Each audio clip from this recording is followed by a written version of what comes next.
अस्सलाम वालेकुम।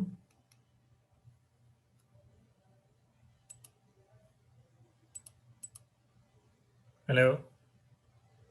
वालेकुम अस्सलाम सर। कैसे मिजाज हैं? अल्लाह का शुक्र सर, आप सुनाएं। अल्हम्दुलिल्लाह।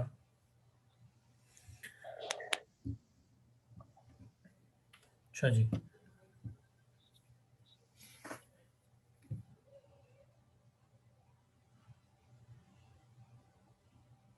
अच्छा, कल किसी का कोई सवाल? कल कुछ लोग लेक्चर में नहीं थे, हम लोगों ने लेक्चर लिया है, तो कोशिश करेंगे जो संडे का लेक्चर है आप लोग वो मिस ना करें, ताकि ये चीज़ रिदम में रहे। तो बहरहाल किसी का कोई सवाल है तो मुझसे पूछें। कल हम लोगों ने data warehouse, data mining के बारे में कवर कर लिया था।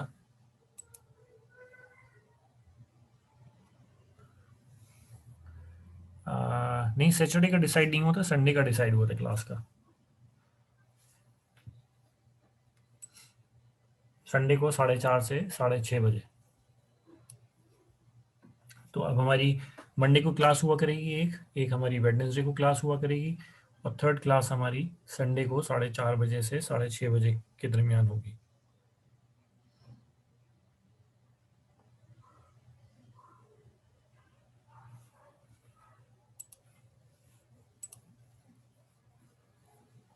अच्छा, कल हम लोगों ने ये देख लिया कि डेटाबेसेस का हमने सारा कवर कर लिया, हमने डेटा वेयर हाउस का देख लिया।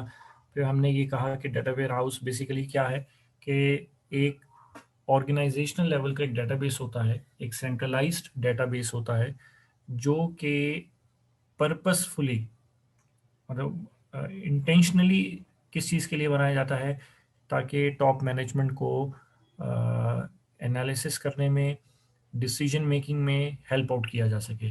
तो डेटा वेयर हाउस में आपका जो डेटा है उसका सोर्स कहाँ से आता है? ऑपरेशनल डेटाबेसिस से। तो हम रेगुलर बेसिस के ऊपर डेटा, ऑपरेशनल डेटाबेसिस से डेटा एक्सट्रैक्ट करते हैं, डेटा को फ़िल्टर करते हैं, डेटा को रीफ़ॉर्मेट करते हैं, इस अंदाज़ में डेटा को तब्दील करते हैं कि वो डेटा एनालिसिस के लिए हेल्पफुल रहे, और एनालिसिस करने के लिए या उसकी इंटरप्रिटेशन जो है वो आसान हो। तो मैंने इसके लिए मुख्तलिफ टूल्स भी बताए थे कि बहुत कॉमनली यूज़ टूल आजकल जो है वो पावर बीआई के नाम से है, पावर बिजनेस इंटेलिजेंस। तो मैंने कहा था कि डेटा वेयर हाउस का बेसिक मकसद क्या है? बिजनेस इंटेलिजेंस प्रोवाइड करना है टॉप मैनेजमेंट को। डेटा वेयर हाउस का मकसद क्या है? डिसीजन मेकिंग में हेल्प आउट करना, एनालिटिकल बिजनेस प्रॉब्लम एनालिसिस में टॉप मैनेजमेंट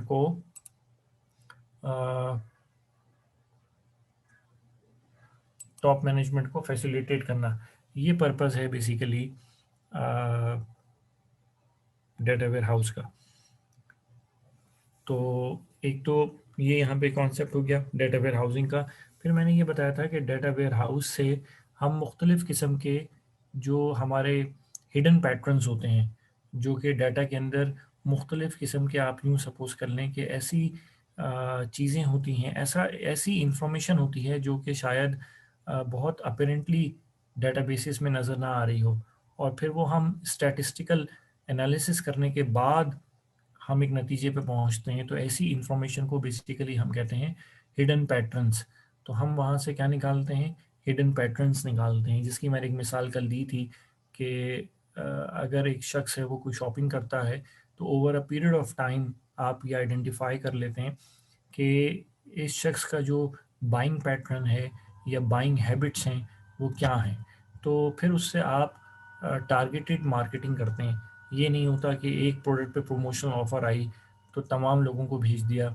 जिस प्रोडक्ट पे प्रमोशनल ऑफ़र आती है वो एडवर्टाइजमेंट सिर्फ उस शख्स को जाता है जो कि आपके ख़्याल में इस प्रोडक्ट में इंटरेस्टेड हो सकता है। जिससे बेनिफिट ये होता है कि आपको अपने कस्टमर्स को ज़्यादा बेहतर तरीके से जानने का पता चलता है, और इवेंचुअली बेसिकली आप कस्टमर के साथ एक ख़ास किस्म के रिलेशनशिप्स जो हैं वो मैनेज करने में कामयाब होते हैं। तो सारा मकसद क्या है? कस्टमर्स को लाना, नए कस्टमर्स क्रिएट करना, और मौजूदा जो कस्टमर्स हैं उनको रिटेन रखना। तो ये बेसिक मकसद है, और इसके लिए फिर आपको क्या चाहिए, आपको इन्फॉर्मेशन चाहिए। उस इन्फॉर्मेशन के लिए आप डेटा वेयर हाउस बनाते हैं। तो ये सारा मकसद था हमारा यहाँ पे। अच्छा, इसको बाज़ औक़ात हम और अगर यही सारी चीज़ें, अब अगर आजकल तो ये होता है कि किसी ऑर्गेनाइजेशन की जो टॉप मैनेजमेंट है वो किसी एक लोकेशन के ऊपर तो नहीं होती, वो तो बेसिकली जियोग्राफिकली मुख्तलिफ लोकेशंस के ऊपर है।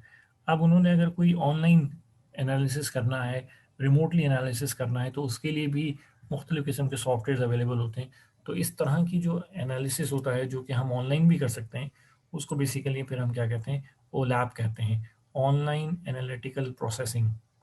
ऑनलाइन एनालिटिकल प्रोसेसिंग, ये आप अपने पास नोट डाउन कर लेंगे। दो चीज़ें आपको याद होनी चाहिए, एक तो ये कि ओलैप क्या होता है, और एक होता है कि ओएलटीपी क्या होता है। तो एक चीज़ आप लिख लें, मैं बल्कि ये स्क्रीन शेयर कर देता हूँ ताकि आप लोगों को आसानी रहे।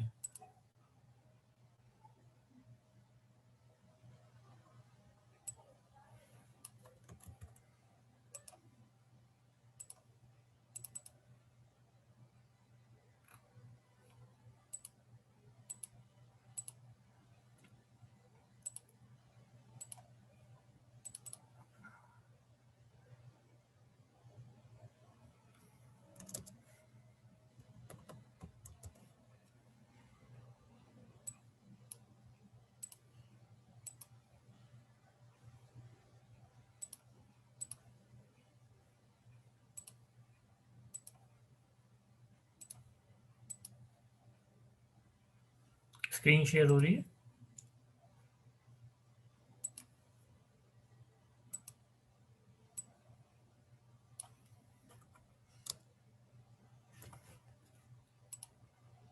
ओके। अब आप ये देखें कि एक है OLTP, ऑनलाइन ट्रांजैक्शन प्रोसेसिंग, और दूसरा है ओलैप, ऑनलाइन एनालिटिकल प्रोसेसिंग। तो ऑनलाइन ट्रांजैक्शन प्रोसेसिंग का बेसिक काम क्या है, ये एक सॉफ्टवेयर है। सो ये बेसिकली टेक्निक है। तो कोई भी सॉफ्टवेयर ये काम कर सकता है, तो ये सॉफ्टवेयर का नाम नहीं है, ये एक क्या कहना चाहिए, टेक्निक का नाम है, एक कॉन्सेप्ट है ये, online transaction processing. Online transaction processing का मतलब क्या है कि उसके अंदर बेसिकली तीन चीज़ें होती हैं, कि जब भी कोई ट्रांजैक्शन हो तो वो उसको एक्सेप्ट करे, उसके बाद उसको प्रोसेस करे, और उसको स्टोर करे। जिस तरह आप एक मोबाइल ऐप के थ्रू क्या कहना चाहिए, कोई भी ऑर्डर बुक करते हैं और अपनी पेमेंट कर देते हैं, तो ये बेसिकली क्या है कि अब वो सॉफ्टवेयर जो आपसे अपनी रिक्वायरमेंट लेगा, आपकी इंफॉर्मेशन आपसे कलेक्ट करेगा, उसकी बेसिस पे ट्रांजैक्शन करेगा, और ट्रांजैक्शन करने के बाद सारी इंफॉर्मेशन अपने पास मेंटेन भी रखेगा। तो हम इसको कहते हैं ऑनलाइन ट्रांजैक्शन प्रोसेसिंग। तो OLTP जो है वो बेसिकली एक OLTP और नॉर्मल जो एक ट्रांजैक्शन प्रोसेसिंग सिस्टम होता है, इनमें फ़र्क बेसिक ये होता है कि OLTP के अंदर बहुत कहना चाहिए कि रियल टाइम में ट्रांजैक्शन प्रोसेस हो रही होती है। जिस वक्त आप ट्रांजैक्शन करेंगे उसी वक्त ट्रांजैक्शन हो जाएगी।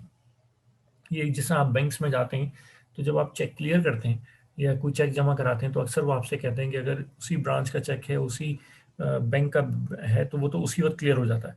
लेकिन अगर वो किसी और ब्रांच का बैंक है, ब्रांच या बैंक का चेक है, तो उसको टाइम क्लियर होने में 2 से ढाई दिन लगते हैं। तो इसका मतलब ये है कि उसी वक्त वो ट्रांजैक्शन प्रोसेस नहीं होती, उसमें कुछ टाइम लगता है। तो ट्रांजैक्शन को आप इससे, अब एक और टॉपिक मैं बता रहा हूँ यहाँ पे, इससे से रिलेटेड है कि ट्रांजैक्शन को प्रोसेस करने के दो तरीके होते हैं। यहाँ पहले मैं ये बताता चलूँ, ट्रांजैक्शन प्रोसेसिंग के दो तरीके हैं। एक तरीका है, उसको हम कहते हैं बैच प्रोसेसिंग, क्योंकि ये पेपर में आ सकता है, तो अब बेहतर है कि मैं यही बता दूँ, प्रोसेसिंग। अच्छा, दूसरा है, उसको कहते हैं रियल टाइम प्रोसेसिंग। अच्छा, बैच प्रोसेसिंग का मतलब ये होता है, ट्रांजैक्शन तो आपको मैंने बता दिया क्या होता है, कि कोई भी एक्टिविटी है तो बिजनेस के अंदर उसको ट्रांजैक्शन कहते हैं। आप जैसा मोबाइल में बैलेंस लोड कराते हैं, तो ये ट्रांजैक्शन है बेसिकली।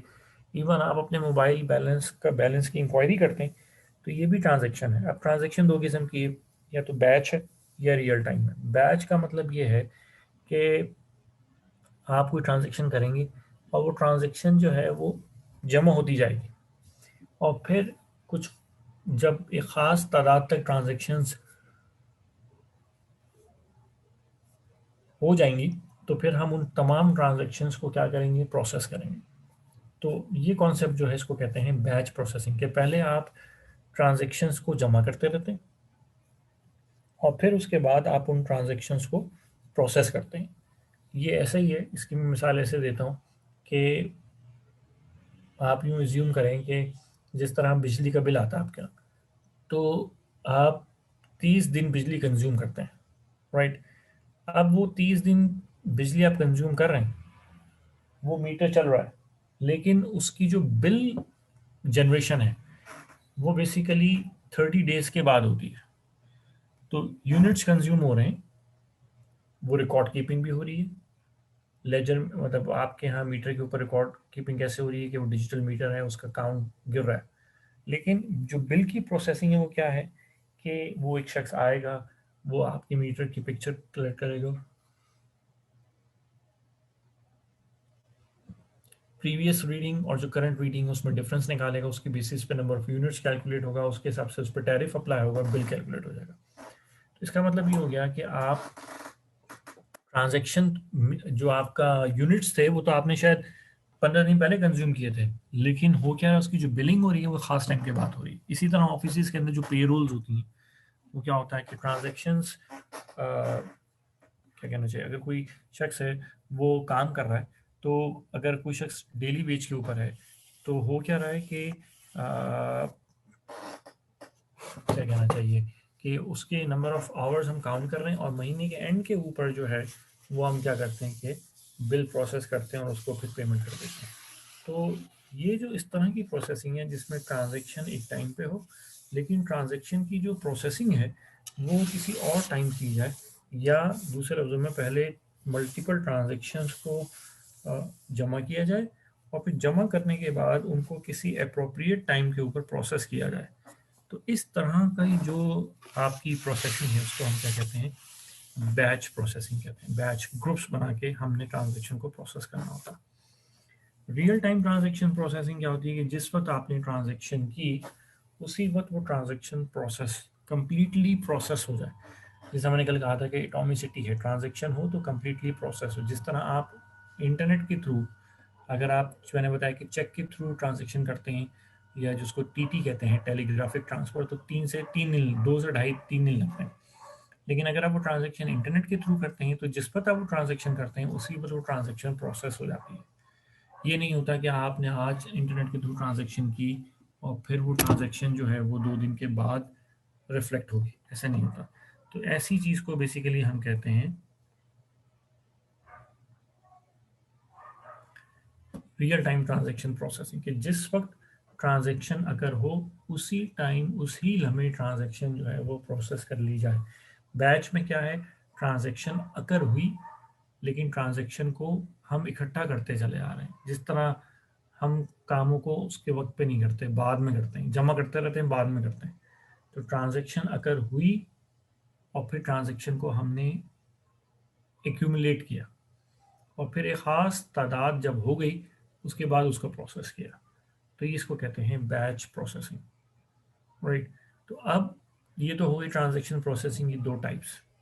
अच्छा, अब जो रियल टाइम प्रोसेसिंग है ये बेसिकली, ये अगर क्या कहना चाहिए, रिमोटली हो रही है तो इसको हम क्या कहेंगे, ये इंटरनेट के थ्रू हो रही है तो हम इसको कहेंगे कि ये क्या है, ऑनलाइन ट्रांजैक्शन प्रोसेसिंग है।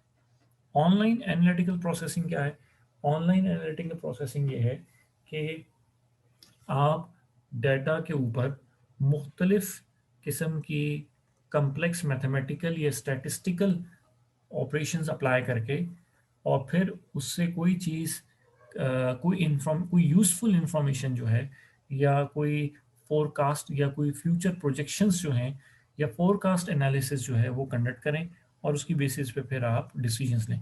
तो ऑनलाइन ट्रांजैक्शन प्रोसेसिंग क्या है कि आपने सिर्फ एक ट्रांजैक्शन जो अकर हुई है, जो उस ट्रांजैक्शन को ही प्रोसेस करना है। एक और आ जाएगी तो आप उसको प्रोसेस कर देंगे। लेकिन ऑनलाइन एनालिटिकल प्रोसेसिंग में क्या होता है कि जो ट्रांजैक्शंस अकर हो चुकी हैं उनसे जो डाटा जनरेट हुआ है, आप उन डाटा के ऊपर एनालिसिस करेंगे, उसके ऊपर कोई स्टैटिस्टिकल या मैथमेटिकल ऑपरेशंस परफॉर्म करके उनसे फ्यूचर की प्रोजेक्शंस या प्रिडिक्शंस करेंगे। ये जो कॉन्सेप्ट इसको कहते हैं ओलैप।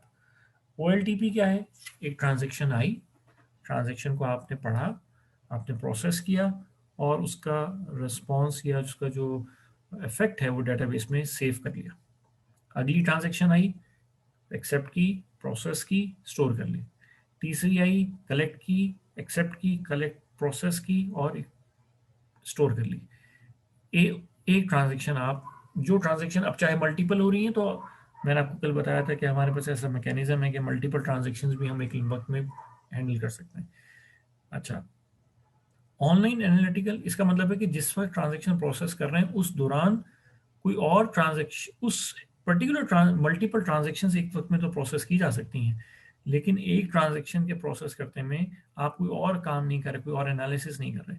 ओलैप में क्या है कि जो ट्रांजेक्शन अगर हो चुकी हैं आप उनके डाटा के ऊपर एनालिसिस कर रहे हैं, राइट। वो एनालिसिस मैथमेटिकल भी हो सकता है, स्टैटिस्टिकल भी होता है, ये दो ही चीज़ें हो सकती हैं। और मकसद क्या है कि आप कोई फोरकास्टिंग करें, आप कोई प्रोजेक्शंस करें, आप कोई प्रिडिक्शंस करें, आप रिस्क एनालिसिस करें। तो ये जो चीज़ है इसको बेसिकली हम क्या कहते हैं कि ये क्या है, इसको कहते हैं ओलैप, ऑनलाइन एनालिटिकल प्रोसेसिंग। तो ओलैप करने के लिए मैंने कहा था कि अच्छा, अब OLTP डाटा के ऊपर होगा, ओलैप भी डाटा के ऊपर होगा, लेकिन ओलैप चूंकि ट्रांजेक्शन प्रोसेसिंग है तो इसके लिए ऑपरेशनल डेटाबेस रिकॉर्ड होगा, लेकिन ओलैप चूंकि एनालिटिकल प्रोसेसिंग है और जो ट्रांजेक्शन्स पास्ट में हो चुकी हैं उनके ऊपर ही एनालिसिस होगा, इसलिए ओलैप जो है वो बेसिकली डाटा वेयर हाउस के ऊपर अप्लाई होता है। तो आई होप कि अब आपको समझ आ गई हुई। यहाँ तक किसी को कोई कंफ्यूजन है तो मुझसे पूछें। TT stand for telegraphic transfer.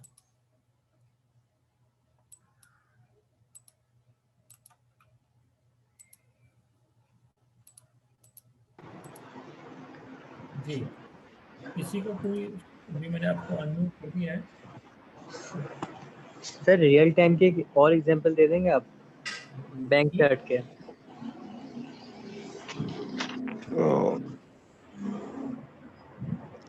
Hello.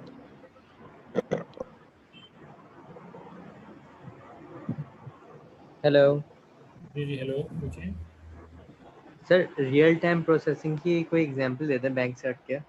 बिल्कुल, ये आप इंटरनेट यूज़ करते हैं, आप जो इंटरनेट कंज्यूम कर रहे होते हैं, उसकी जो बैंडविड्थ होती है, आपने कहा कि जी हमने 20 GB का पैकेज लिया, तो जो आप जितना आप इंटरनेट कंज्यूम करते जा रहे हैं, वो एक्चुअली उसी वक्त आपकी जो आपके पास बैलेंस है उसमें से कंज्यूम होता जा रहा है और उसकी अकाउंटिंग होती जा रही है। ये बेसिकली रियल टाइम है।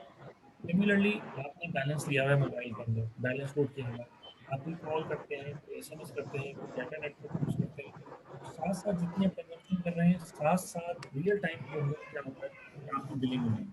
तो ये भी एक एग्जाम्पल है। अच्छा, अच्छा, ये ठीक है, ठीक है।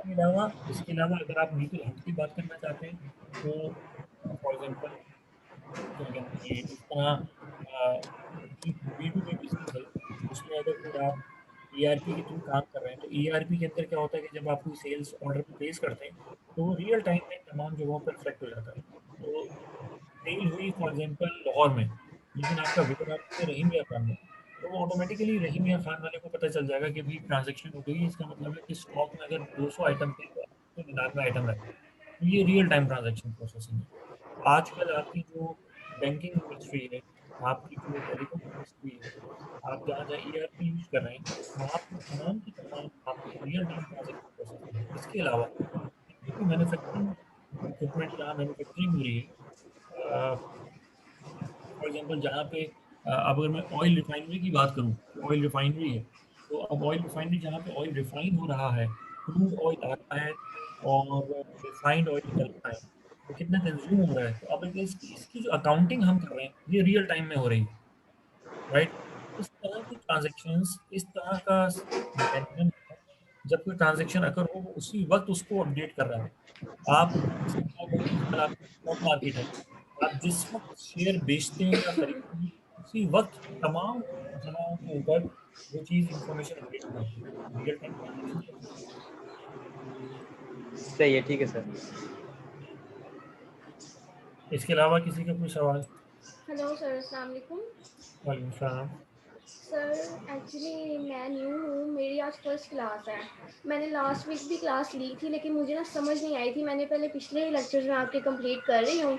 मेरे लेक्चर्स हो गए हैं टाइप्स ऑफ क्लाउड तक। तो today is my first lecture. आप मुझे काइंडली ईमेल जो गूगल क्लास है, गूगल क्लासरूम है, उसका पासवर्ड भी बता दें। और मैंने पिछले लेक्चर्स में से मैं आपसे इस टाइम कुछ पूछ सकती हूँ? अभी नहीं, क्लास के बाद आप मुझसे पूछेगा, लेकिन चलिए फिलहाल ठीक है। आपको लेक्चर सर चाहिए जी जी। मुझे फिर आप गूगल क्लासरूम का पासवर्ड बता दें। जी, ये काइंडली कोई गूगल क्लास का जो कोड है वो शेयर कर दे ब्राउज़र के ऊपर, ये इसमें अपने चैट के ऊपर। ये मैंने आपको काफ़ी लोगों को बार-बार कहा है कि देखें, जब मैं वॉइस खोलता हूँ तो इसका मतलब है कि अपने बैकग्राउंड में जितनी वॉइसेज़ हैं ना, इन डिस्टर्बेंसेस को बंद करें, वरना फिर मुझे इवेंचुअली इस अप्रोच को ख़त्म करना पड़ेगा। थोड़ा-सा अपनी जो एक्टिविटीज़ है ना, जो मुख्तलिफ़ किस्म की नॉइज़ेज़ हैं या खाने-पीने की एक्टिविटीज़ हैं या कोई और एक्टिविटीज़ हैं, इसको थोड़ा दूर रखा करें। Do not take it very casual please. कोई और सवाल है तो पूछें। सर कोड MGQVLMA है। ये चैट पे आप लिख दें, वो नज़र आ ओके। जाएगा, सबको भेज दें, वो ऑटोमेटिकली चला जाएगा।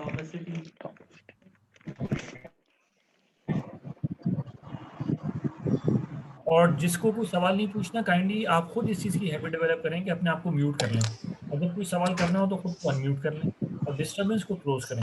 पीछे डिस्टर्बेंसेस को काइंडली थोड़ा-सा मैनेज करें। तो कोशिश करें कि यही हम बेस्ट प्रैक्टिसेस की बात करते हैं।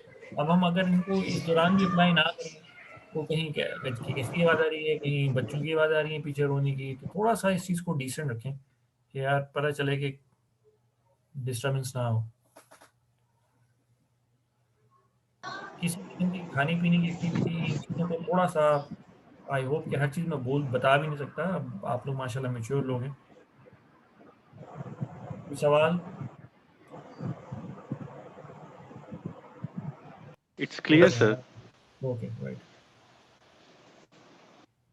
सर संडे का लेक्चर अपलोड नहीं हुआ। संडे का लेक्चर मैं शफीक साहब को कह दूँगा, वो अपलोड कर देंगे। सही है सर। ओके।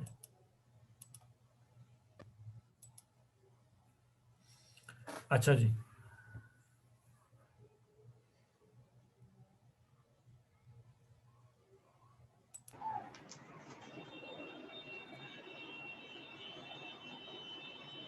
हसन, जी सर। ये आपके बैकग्राउंड में बहुत नॉइज़ है, इसको मैं म्यूट कर रहा हूँ आपको इसलिए फ़िलहाल।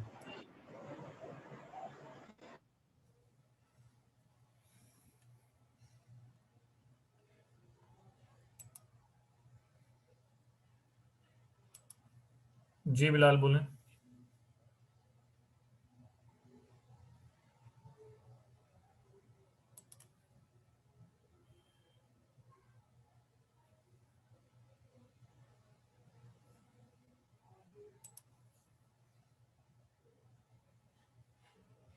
ओके, अब हमारे पास ये चैप्टर भी ख़त्म हो गया। अब हम अपना नेक्स्ट चैप्टर शुरू करने लगे हैं।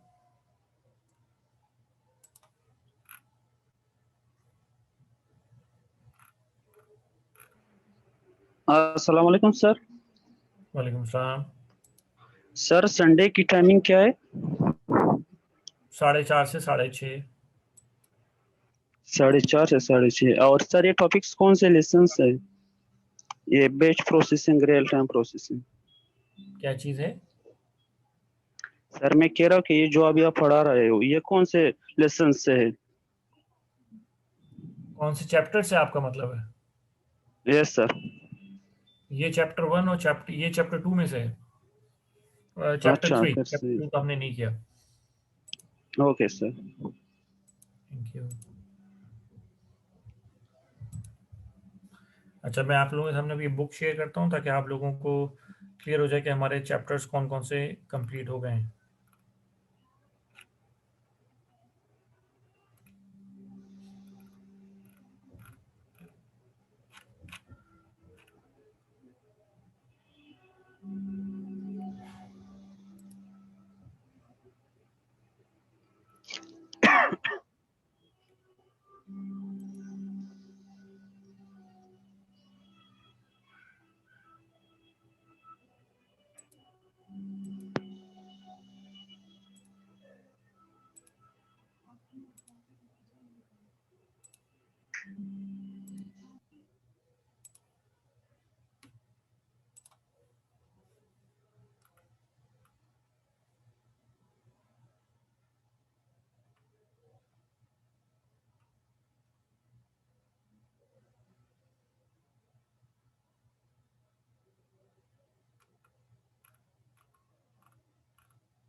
एक मिनट बुक शेयर देख लूँ।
अच्छा, ये अब हमारा चैप्टर 1 और चैप्टर 3 कंप्लीट हो गया।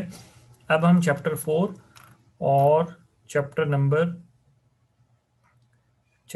4 एंड चैप्टर नंबर 5, ये अब हम कलेक्टिवली साथ शुरू करेंगे। ठीक है, चैप्टर नंबर 4 है सॉफ्टवेयर डेवलपमेंट, ये सिस्टम डेवलपमेंट लाइफ साइकिल। ये आपके सामने इसमें आ रहा होगा। ये हमने कर लिया चैप्टर 1, और चैप्टर 2 फिलहाल अभी हमें नहीं करना। चैप्टर 4, 3 हमने कर लिया इंफॉर्मेशन एंड डेटाबेसिस का। Chapter 4 system development life cycle and software development models, ये, और चैप्टर 5 प्रोजेक्ट मैनेजमेंट। अब ये दो चीज़ें जो है वो हम साथ लेके चलेंगे। इन दो चैप्टर्स का हमें पढ़ना है, प्रोजेक्ट मैनेजमेंट और सॉफ्टवेयर डेवलपमेंट। इसको हम सॉफ्टवेयर डेवलपमेंट लाइफ साइकिल को SDLC भी कहते हैं, SDLC, software development life cycle.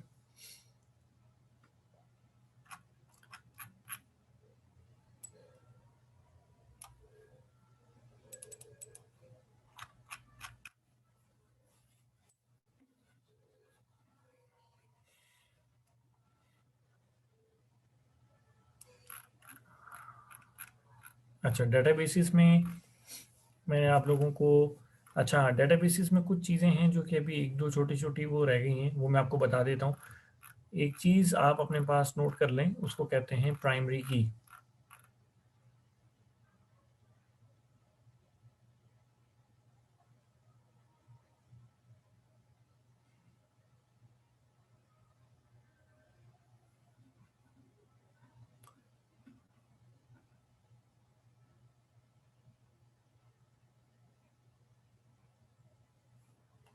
Okay, primary की बेसिकली क्या होता है? प्राइमरी की हम इस चीज़ को कहते हैं कि मैंने आपसे कहा था कि डेटाबेसिस में सबसे इंपॉर्टेंट चीज़ क्या है? एंटिटीज़।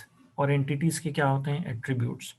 फिर मैंने आप लोगों को बताया था कि एट्रीब्यूट्स जो हैं वो या तो सिंगल वैल्यूड होते हैं, मल्टी वैल्यूड होते हैं, और एक मैंने आपको बताया था कि यूनिक एट्रीब्यूट्स होते हैं। तो वो एट्रीब्यूट जिसकी हर एंटिटी के लिए या हर एंटिटी के जो इंस्टेंस है उसके लिए एक यूनिक वैल्यू हो, उस एट्रीब्यूट को हम कहते हैं, वो एट्रीब्यूट जब हम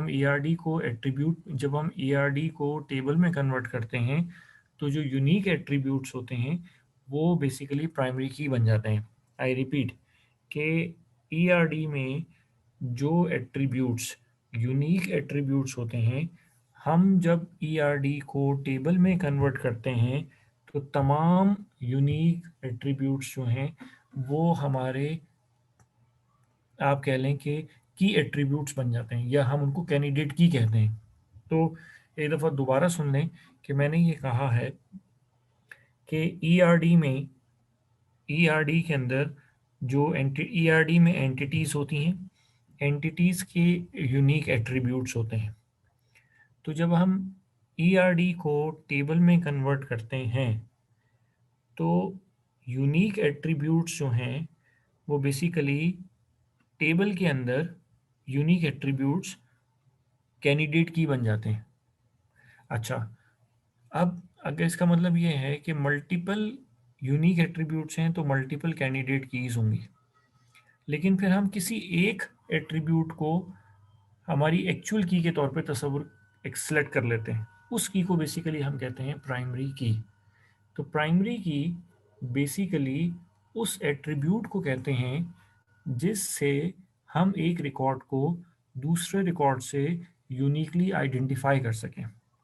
फॉर एग्जांपल, आपके अगर हम सब यूँ एज्यूम कर लें कि हम सब पीटीसीएल के कंज्यूमर्स हैं या यूफोन के कंज्यूमर्स हैं, तो हम में से बहुत लोगों के नाम एक जैसे होंगे, हम लोगों में से बहुत सारे लोगों का स्टेशन सेम होगा, लेकिन हम सब का जो एनआईसी है वो यूनिक होगा।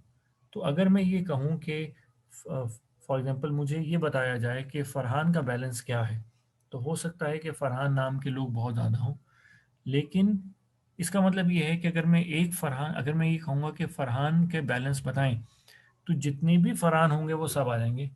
तो अब उसमें से मुझे फिर ये ढूंढना पड़ेगा कि जिन जिन साहब को मैं ढूंढ रहा हूँ उसमें इसमें से उनका रिकॉर्ड कौन सा है। इसका मतलब ये हुआ कि नाम की बुनियाद के ऊपर हम एक रिकॉर्ड को दूसरे रिकॉर्ड से डिस्टिंग्विश नहीं कर सकते। तो वो एट्रीब्यूट जिसकी बुनियाद पे हम एक रिकॉर्ड को दूसरे रिकॉर्ड से यूनिकली डिफरेंशिएट कर सकें, उस पर्टिकुलर एट्रीब्यूट को हम कहते हैं प्राइमरी की।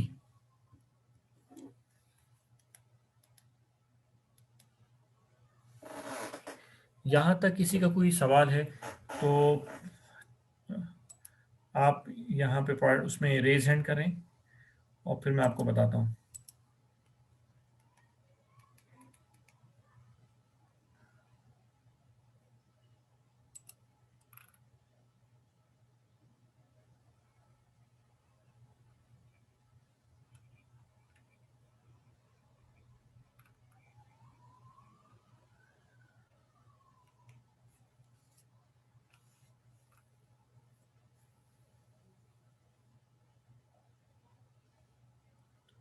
ये जो कोड है ये आप होपफुली आपको मिल गया होगा। ओके, यहाँ तक क्लियर हो गई बात।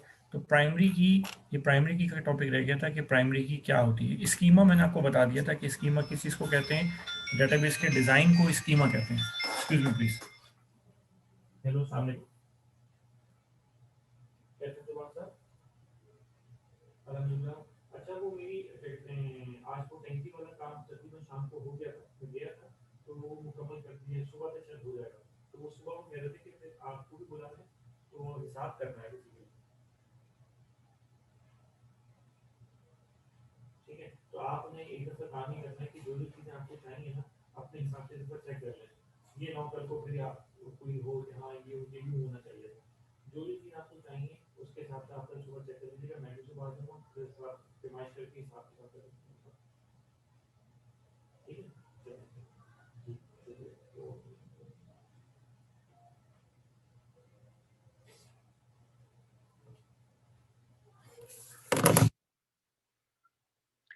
ओके, अब हमारे पास जो नेक्स्ट चैप्टर है वो है सॉफ्टवेयर डेवलपमेंट लाइफ साइकिल का।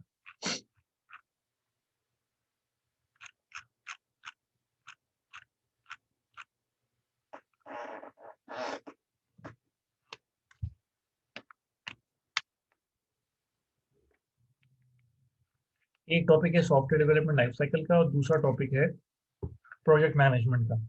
तो बेसिकली चूंकि ये हमारा सब्जेक्ट इंफॉर्मेशन सिस्टम से रिलेटेड है, इसलिए आपको ये चैप्टर पढ़ाने का मकसद ये नहीं है कि आपको ये बताया जाए या आपको इतनी एक्सपर्टीज दी जाए या आपको इतना डेप्थ में कराए। बेसिकली क्या हो कि आपसे ये हम एक्सपेक्ट नहीं कर रहे कि आप सॉफ्टवेयर डेवलप करना शुरू कर देंगे। आपको सॉफ्टवेयर डेवलपमेंट लाइफ साइकिल बताने का मकसद ये है कि आपने या तो अपने लिए सॉफ्टवेयर बनवाना होगा, आपने कभी बनाना नहीं है, आपने या तो बनवाना है या आपने बना बनाया खरीदना है या फिर आपने सॉफ्टवेयर का ऑडिट करना होगा। तो ये तीन ही सिचुएशन आपकी लाइफ में आ सकती हैं, कीपिंग इन व्यू कि आपकी डोमेन क्या है। या तो आपको, उसकी रीज़न ये है कि आपने या तो आपने किसी सॉफ्टवेयर डेवलपमेंट को सुपरवाइज करना होगा। तो आप अगर कोई फॉर एग्जांपल एक कंपनी है और आपने किसी सॉफ्टवेयर बनवाना है या बनवाना है, तो आप उसके स्पॉन्सर हैं। तो अगर आप स्पॉन्सर हैं, आप पैसा दे रहे हैं, तो अगर वो चीज़ आपकी रिक्वायरमेंट के मुताबिक नहीं होती तो सबसे ज़्यादा नुकसान आपको होगा। इसलिए जब भी आप किसी कंपनी से सॉफ्टवेयर डेवलपमेंट बनवाएंगे तो आपको सॉफ्टवेयर डेवलपमेंट के बारे में अगर इंफॉर्मेशन होगी तो आप उन लोगों से ज़्यादा बेहतर तरीके से नेगोशिएट कर सकेंगे और डील कर सकेंगे। लेकिन अगर आप लोगों को सॉफ्टवेयर डेवलपमेंट का एक्सपीरियंस नहीं, मैं कह रहा हूँ कि सॉफ्टवेयर डेवलपमेंट का नॉलेज होना चाहिए। एक्सपीरियंस आपके लिए ज़रूरी नहीं है, नॉलेज होगा तो आप बेहतर तरीके से अपनी इन्वेस्टमेंट को सेव कर लेंगे। इसी तरह आप अगर ऑडिट करने जाएंगे तो आप ऑडिट भी बेहतर तरीके से कर सकेंगे। तो आपका रोल पॉसिबल क्या हो सकता है? आपको ये पढ़ाने का मकसद क्या है कि आपको पता हो कि सॉफ्टवेयर डेवलपमेंट लाइफ साइकिल की फेजेस क्या हैं, एक सॉफ्टवेयर या एक इंफॉर्मेशन सिस्टम डेवलपमेंट में किन फेजेस से गुजरता है। तीसरी बात, उन फेजेस में क्या खतरात हो सकते हैं, क्या पॉसिबल फेलियर्स हो सकते हैं और उन फेलियर से कैसे बचा जा सकता है ताकि आपका पैसा खराब या आपकी इन्वेस्टमेंट जो है वो स्पॉइल ना हो। और चौथी चीज़ ये कि सॉफ्टवेयर को बनाते वक्त सिक्योरिटी के लिहाज से, साइबर सिक्योरिटी के लिहाज से किन चीज़ों का ख्याल करना ज़रूरी है। और अगर आपको सॉफ्टवेयर बनवाना ना हो और आपको बना बनाया खरीदना हो तो उस सूरत में फिर आपको कैसे करना है। या अगर आपको ये कहा जाए कि सॉफ्टवेयर किसी डिपार्टमेंट में सॉफ्टवेयर डेवलपमेंट के प्रोसेस को ऑडिट करें तो फिर आप ऑडिट कैसे करेंगे। तो ये चीज़ें जो हैं वो बताना आपको यहाँ मकसद है।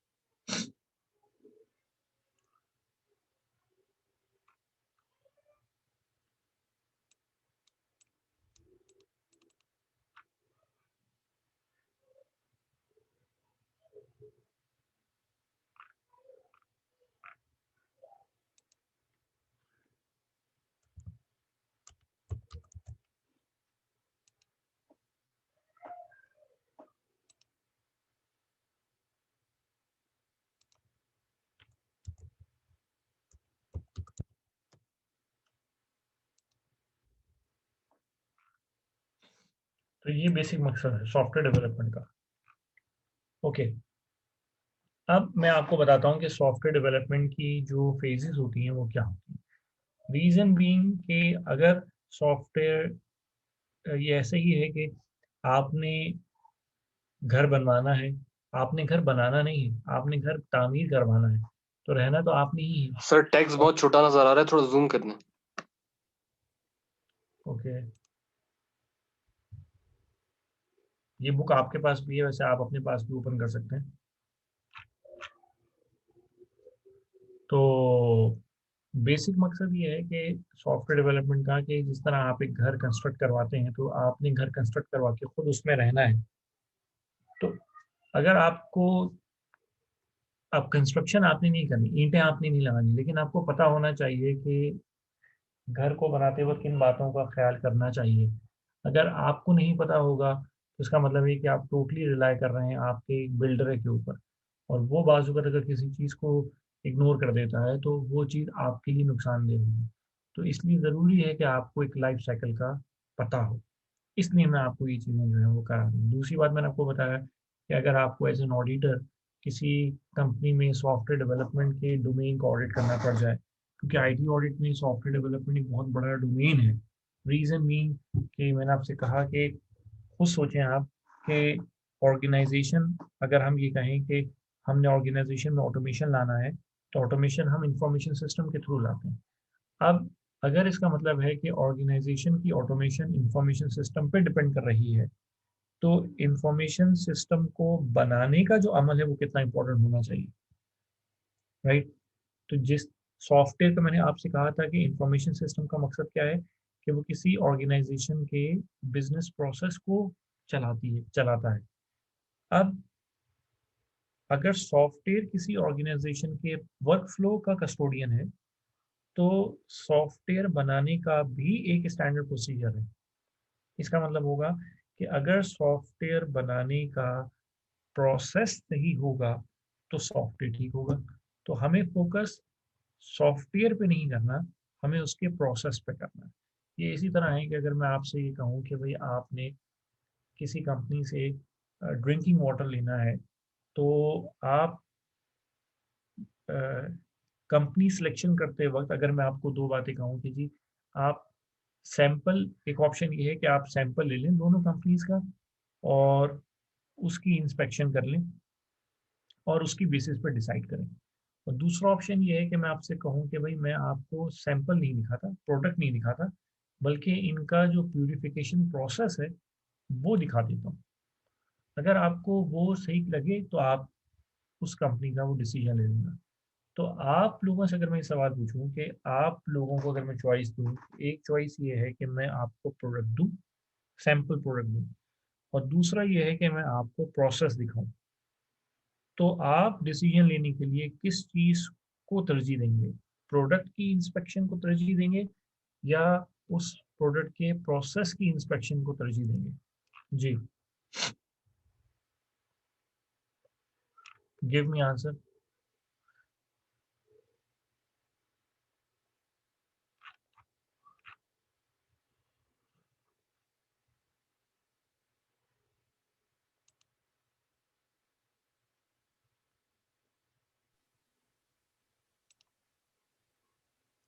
जी,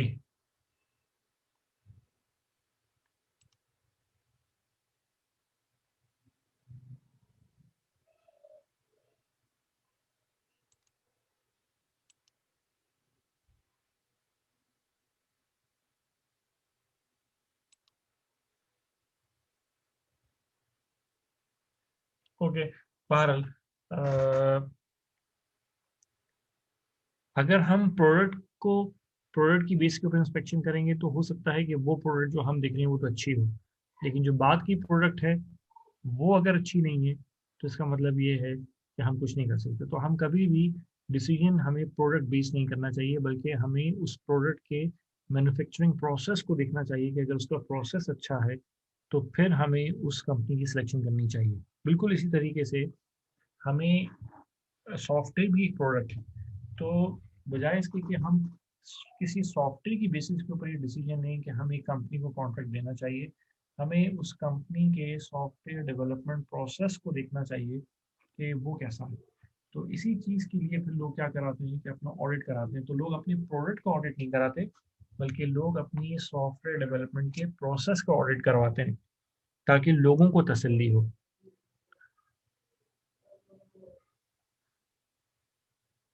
तो आई होप कि आपको समझ आ गई होगी कि सॉफ्ट कोई किसी कंपनी से अगर आपने सॉफ्टवेयर बनाना है तो आप उससे ये डिमांड नहीं करें कि आप हमें कोई सैम्पल प्रोडक्ट दिखाएं, बल्कि आपको उनसे ये डिमांड करना चाहिए कि आपके सॉफ्टवेयर डेवलपमेंट प्रोसेस जो है, वो जो सॉफ्टवेयर डेवलपमेंट प्रोसेस है वो कितना अच्छा है। अब वो उस आपके इस सवाल या आपको मुतमईन करने के लिए आपको क्या करेंगे, वो अपना ऑडिट करवाएंगे अपने सॉफ्टवेयर डेवलपमेंट प्रोसेस का, और वो जो ऑडिट रिपोर्ट है वो आपको देंगे। तो उससे आपको ये यकीन इत्मीनान हो जाएगा कि इस कंपनी का जो सॉफ्टवेयर डेवलपमेंट प्रोसेस है वो ठीक है। तो अगर डेवलपमेंट सॉफ्टवेयर डेवलपमेंट प्रोसेस ठीक है तो इसका मतलब ये है कि जो भी प्रोडक्ट उस डेवलपमेंट प्रोसेस से गुजर के बनेगी वो ठीक ही होगी।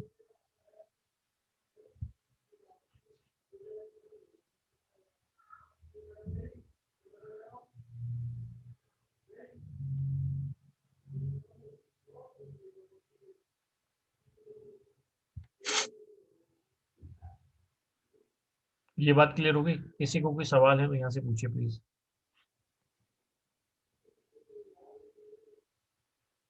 तो इसीलिए मैं आपको ये बता रहा हूँ कि इसलिए मैं आपको सॉफ्टवेयर डेवलपमेंट का प्रोसेस बता रहा हूँ ताकि आप लोगों को ये इंफॉर्मेशन रहे कि सॉफ्टवेयर को डेवलप करने के लिए जो बेस्ट प्रोसेस होता है या बेस्ट प्रैक्टिसेस होती हैं वो कौन सी हैं।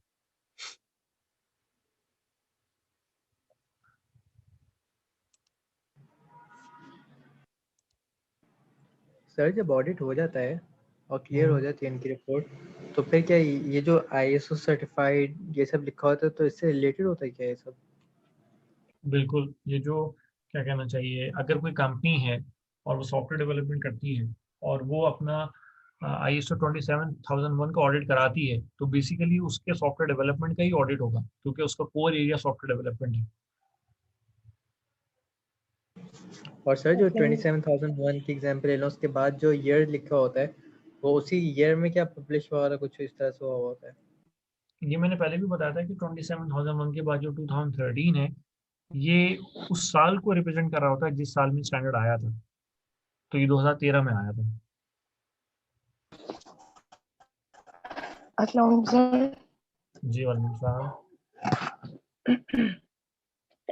जी सर, मुझे ये पूछना है कि ऑडिटिंग की टाइप्स भी हो सकती हैं या सिर्फ ऑडिटिंग जो होता है वो सॉफ्टवेयर का ही होता है, बस ऑडिट जो होता है? नहीं, ऑडिटिंग टाइप किसी भी किस्म का ऑडिट हो सकता है। सिक्योरिटी ऑडिट हो सकता है, नेटवर्क ऑडिट हो सकता है, डेटाबेस का ऑडिट हो सकता है, सॉफ्टवेयर डेवलपमेंट का ऑडिट हो सकता है, IT में तो किसी भी चीज़ का ऑडिट हो सकता है। Okay sir. लेकिन मैंने आपको बताया था कि मोस्टली क्या होता है कि चार चीज़ें हैं, या तो नेटवर्क है, या डेटाबेस है, या सॉफ्टवेयर है, या फिर हार्डवेयर है, तो या फिर आपके ऑपरेशन है। तो मोस्टली इन्हीं चीज़ों का ऑडिट हो रहा होता है। सर ऑपरेशन में क्या क्या चीजें आ जाती है? ऑपरेशंस में आपके सॉफ्टवेयर डेवलपमेंट एक ऑपरेशन है, आपके कस्टमर सपोर्ट एक ऑपरेशन है, आपकी चेंज मैनेजमेंट एक ऑपरेशन है। तो ऑपरेशंस तो जो भी आप काम कर रहे हैं वो आपके ऑपरेशन है। हर डिपार्टमेंट ऑपरेशंस कर रहा है। तो फिर जब हम ऑपरेशंस का ऑडिट करते हैं तो फिर हम डिफाइन करते हैं कि हम किस डिपार्टमेंट के ऑपरेशंस का ऑडिट कर रहे हैं। हम बेसिकली क्वालिटी के ऑपरेशन का ऑडिट कर रहे हैं, हेल्थ एंड सेफ्टी का ऑडिट कर रहे हैं, हम क्या कहना चाहिए, R&D रिसर्च एंड डेवलपमेंट का कर रहे हैं, हम मेंटेनेंस का कर रहे हैं, किस चीज़ का कर रहे हैं, ये फिर हम डिफाइन करते हैं। Okay sir.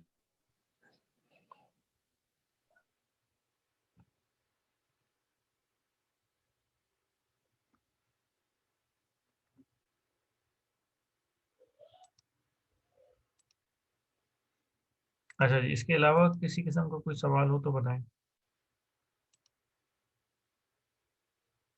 ओके, अब हम आगे चलते हैं।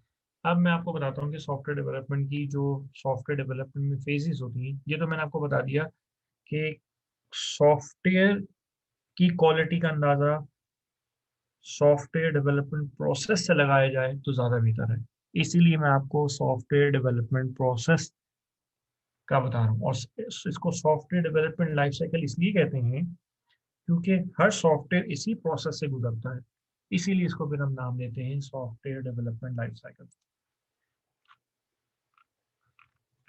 अब जो आपकी सॉफ्टवेयर डेवलपमेंट लाइफ साइकिल है, इसमें जो आपकी फेजेस हैं वो टोटल आप ये नोट डाउन कर लें कि आपकी क्या कहना चाहिए, टोटल 6 फेजेस हैं। जो पहली फेज है उसको हम कहते हैं सॉफ्टवेयर प्लानिंग।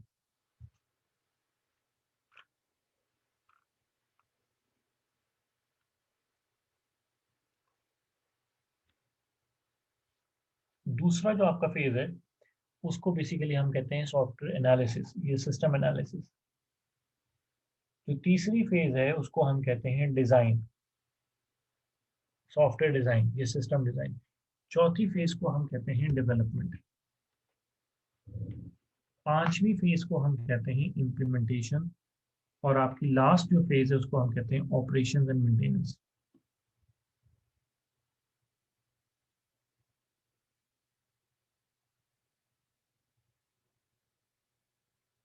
तो फर्स्ट फेज हो गई प्लानिंग, सेकंड फेज हो गई एनालिसिस, तीसरी फेज हो गई डिजाइन, चौथी फेज हो गई डेवलपमेंट, पांचवी फेज हो गई इम्प्लीमेंटेशन, और लास्ट फेज है ऑपरेशन एंड मेंटेनेंस।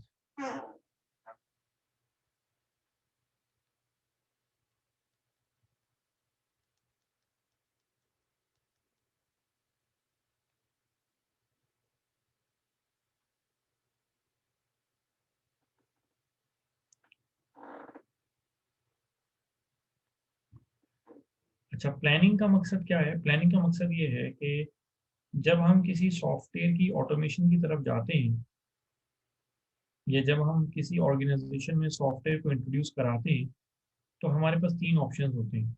या तो हम सॉफ्टवेयर बनवा लें, या हम सॉफ्टवेयर बना बनाया खरीद लें, या हम बनवा लें। राइट। तो हमें डिसीजन लेने के लिए हमें क्या करना पड़ता है कि हमें कॉस्ट एंड बेनिफिट एनालिसिस करना पड़ता है, राइट।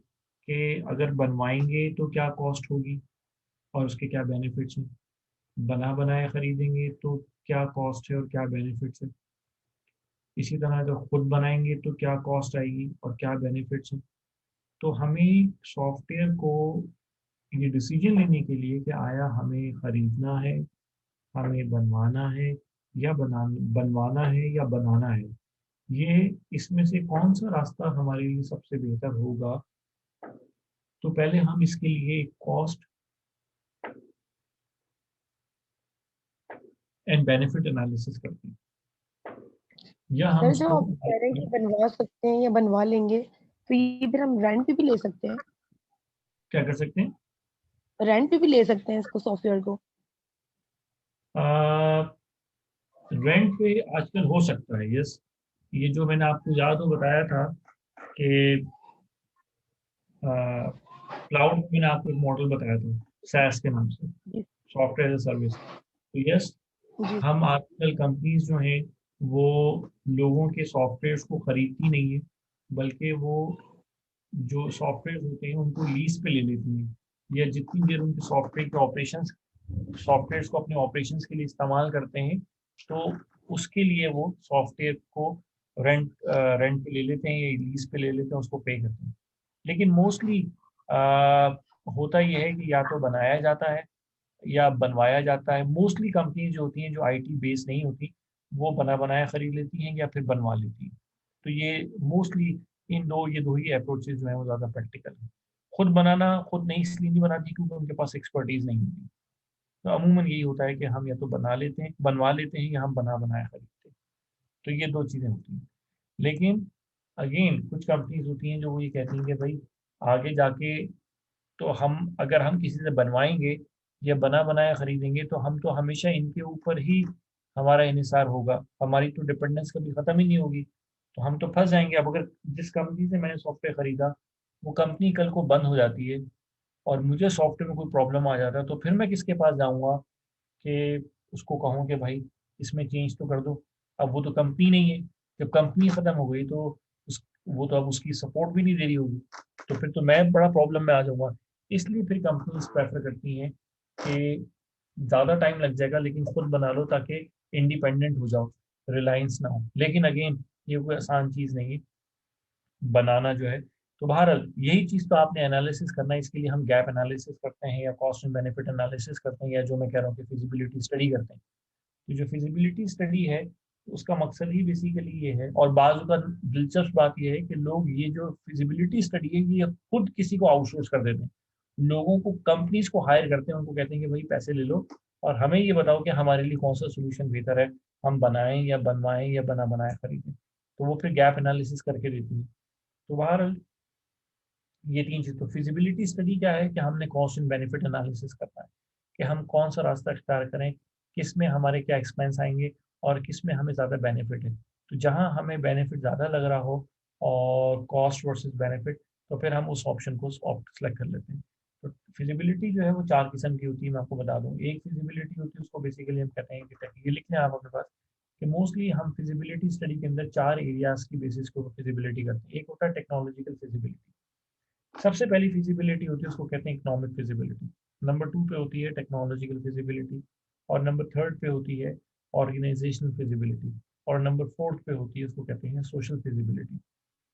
तो बहरहाल चार किस्म की फिजिबिलिटीज हो गई। फिर हम ये चारों फिजिबिलिटी कंडक्ट करते हैं, आखिर में इसकी रिपोर्ट कंक्लूड करते हैं, और रिपोर्ट की बेसिस के ऊपर मैनेजमेंट डिसीजन लेती है कि कौन सी अप्रोच जो है वो हमारे लिए ज़्यादा सूट करती है। तो इसमें जो पहली अप्रोच मैंने बताई वो है इकोनॉमिक फिजिबिलिटी। इकोनॉमिक फिजिबिलिटी का बड़ा आसान कॉन्सेप्ट है, वो ये है कि हम ये आइडेंटिफाई करते हैं कि जो भी मैंने तीन अप्रोचेस बता दी। अप्रोच ए क्या है, बना लो। अप्रोच बी क्या है, बना बनाया खरीद लो। अप्रोच सी क्या है, बनवा लो। अब आपने तीन ऑप्शंस रख लिए, तीनों के अपने अपने एक्सपेंसेस हैं, राइट। तो आप क्या करेंगे, तीनों का कॉस्ट एक्सपेंडिचर निकालेंगे। फिर हम क्या करेंगे, तीनों का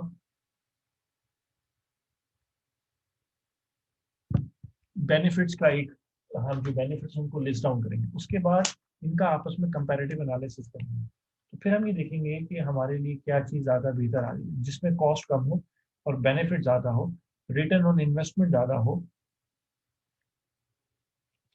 जिसमें रिस्क कम हो, तो फिर हम उस चीज़ को ऑप्ट करते हैं और बेनिफिट ज़्यादा हो। तो ये हो गई टेक्नोलॉजी इकोनॉमिक फिजिबिलिटी।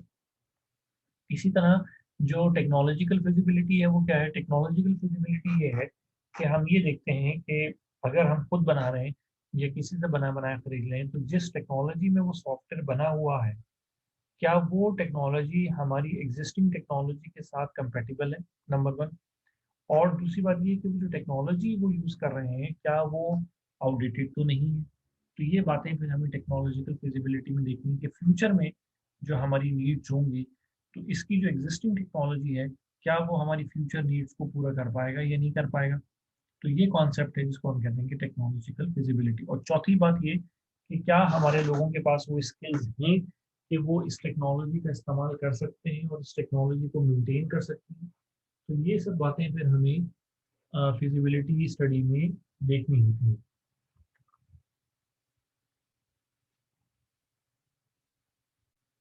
और जो तीसरी फिजिबिलिटी है वो मैंने बताया था कि ऑर्गेनाइजेशनल फिजिबिलिटी है। ऑर्गेनाइजेशनल फिजिबिलिटी ये है कि हम ये चीज़ आइडेंटिफाई करते हैं कि जो फैसला हम ले रहे हैं कि या तो हम बना लें या बना बनाया खरीद लें या बनवा लें, तो कौन सी चीज़ हमारी ऑर्गेनाइजेशन के लिए सबसे ज़्यादा फिजिबल है। तो ये चीज़ फिर हमें देखनी होती है, ये टॉप मैनेजमेंट का डिसीजन है कि हमारी प्रायोरिटीज़ क्या हैं, हमारी तरजीहात क्या हैं।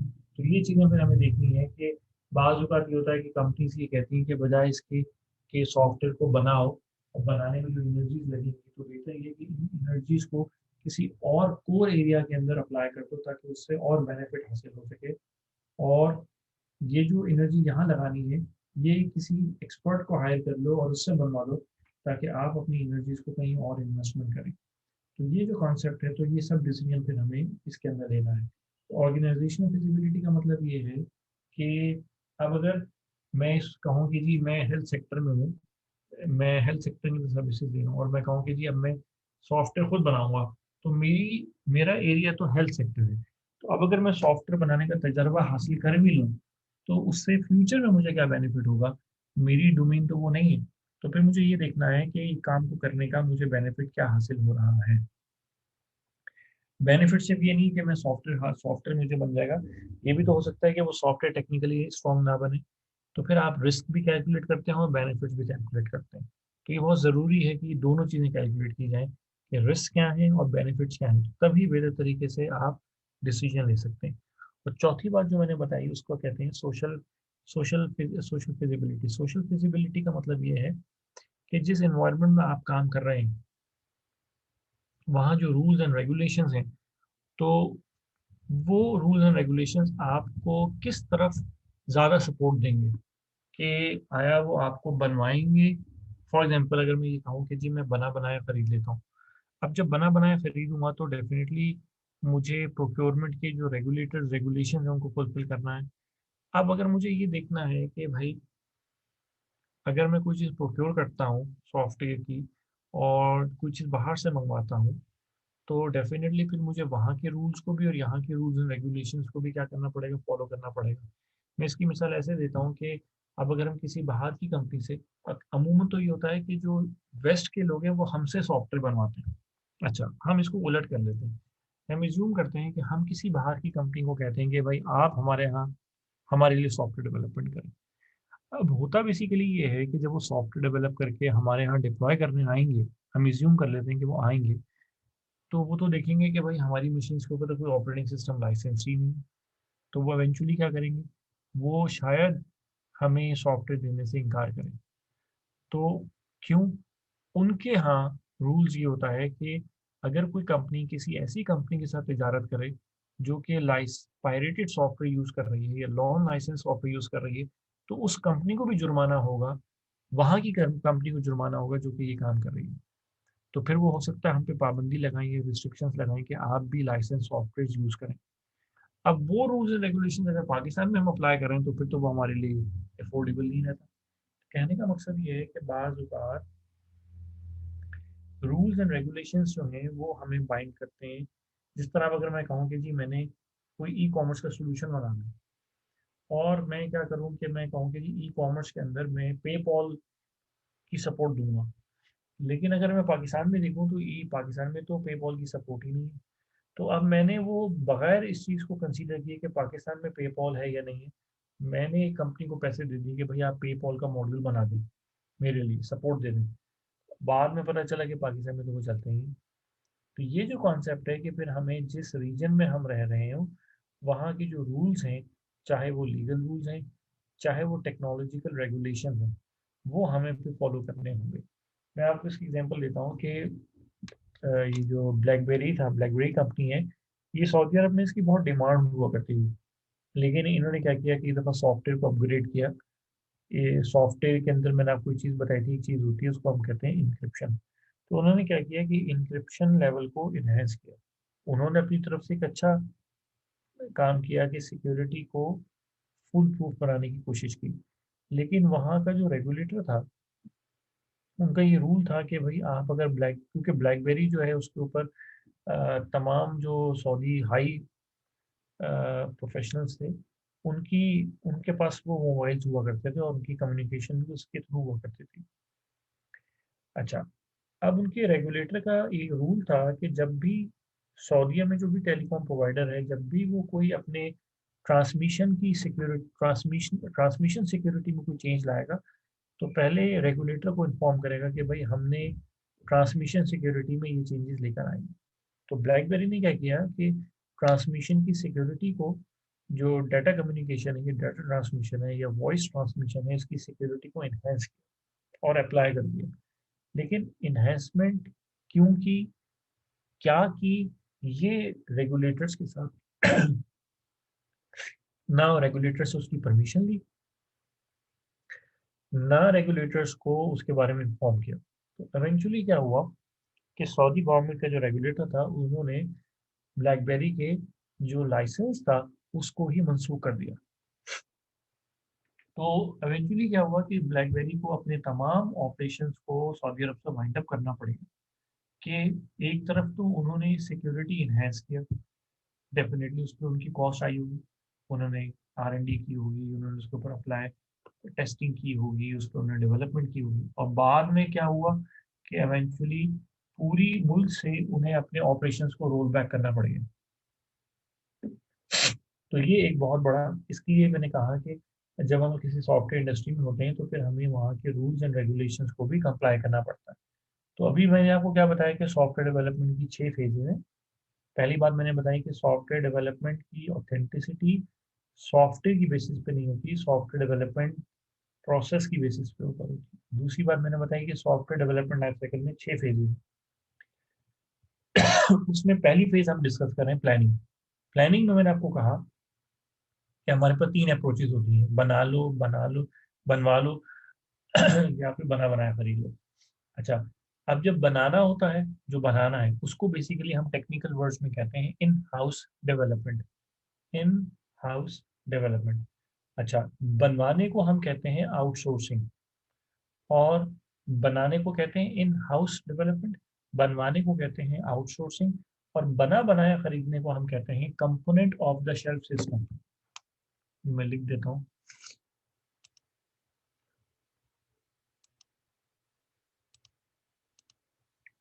अगर बनाना है तो हम इसको बोलेंगे इन हाउस डेवलपमेंट।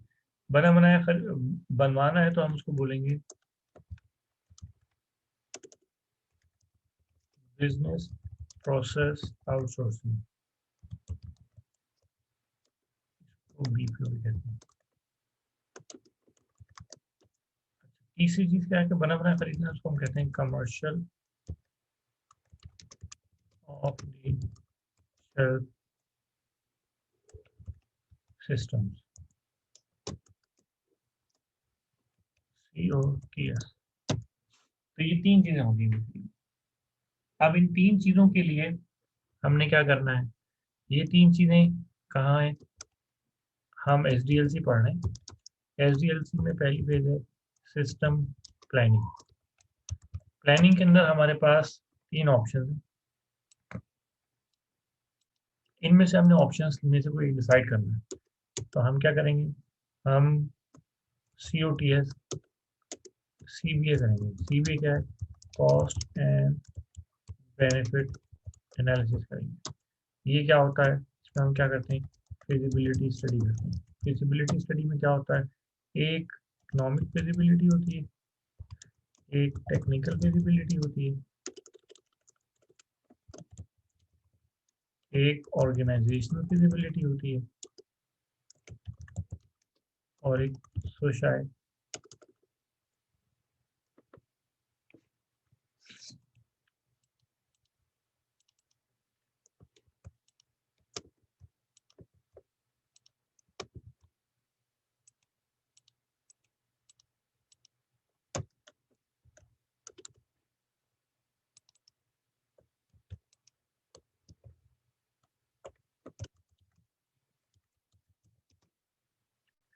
ये 4 किस्म की हमारी फिजिबिलिटीज होती है।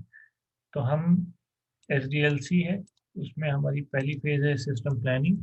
प्लानिंग के अंदर हमारे पास ये 3 एक्टिविटीज हैं। इन 3 में से डिसाइड करने के लिए हम कॉस्ट एंड बेनिफिट एनालिसिस करेंगे। उसके अंदर हम फिजिबिलिटी स्टडी करेंगे। ये फिजिबिलिटी 4 होंगी। फिजिबिलिटी स्टडी करने के बाद हम क्या करेंगे, बेसिकली